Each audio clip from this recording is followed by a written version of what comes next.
बॉलीवुड के प्रसिद्ध पार्श्व गायक श्री उदित नारायण झा की शादी वर्ष 1984 में बिहार के श्रीमती रंजना झा के साथ में हुई थी। उसके बाद में ये निकल गए मुंबई में एक नेपाली गायिका दीपा के साथ में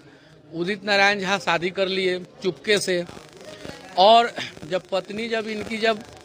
खोजबीन करना शुरू कर दिया तब मालूम चला कि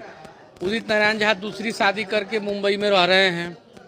और उदित नारायण झा पहली पत्नी को स्वीकार नहीं कर रहे थे और वह महिला अपनी पत्नी के दर्जा के लिए और अपने अधिकार की प्राप्ति के लिए न्यायिक संघर्ष सो कर रही है और अकेले लड़ रही है। सबसे बड़ी बात है कि अकेले लड़ रही है। अब सवाल ये उठता है कि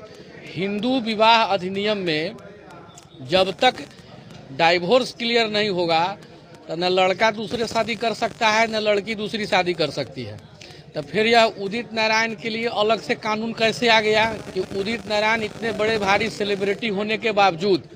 यह कानून को ताक पर रख करके अपना कानून बना दिए कि पहली पत्नी को छोड़ करके और दूसरी शादी कर लिए। हमने राष्ट्रीय मानवाधिकार आयोग नई दिल्ली और बिहार राज्य मानवाधिकार आयोग पटना के समक्ष हमने 2 पिटीशन आज दाखिल किया है कि उदित नारायण झा का जो सेकेंड मैरिज है उस मैरिज को शून्य करार किया जाए। और चूंकि इन्होंने पहली पत्नी को बिना डाइवोर्स दिए हुए इन्होंने शादी किया है तो दूसरी शादी इनकी गैर कानूनी हो और वह शादी को अवैध माना जाए और पहली पत्नी को उनके हिस्से की टोटल संपत्ति दिया जाए और पहली पत्नी को उनको पूरा अधिकार दिया जाए और कायदे से उदित नारायण के विरुद्ध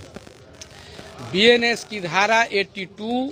क्लॉज 1 के तहत उन पर मुकदमा दर्ज किया जाए, क्योंकि इतने बड़े सेलिब्रिटी जानबूझ करके ऐसा कार्य कर रहे हैं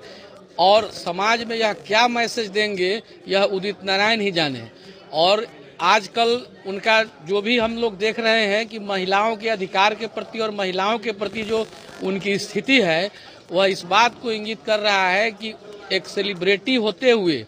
वह महिला के अधिकार के प्रति सजग नहीं है। इसके ऊपर में सरकार को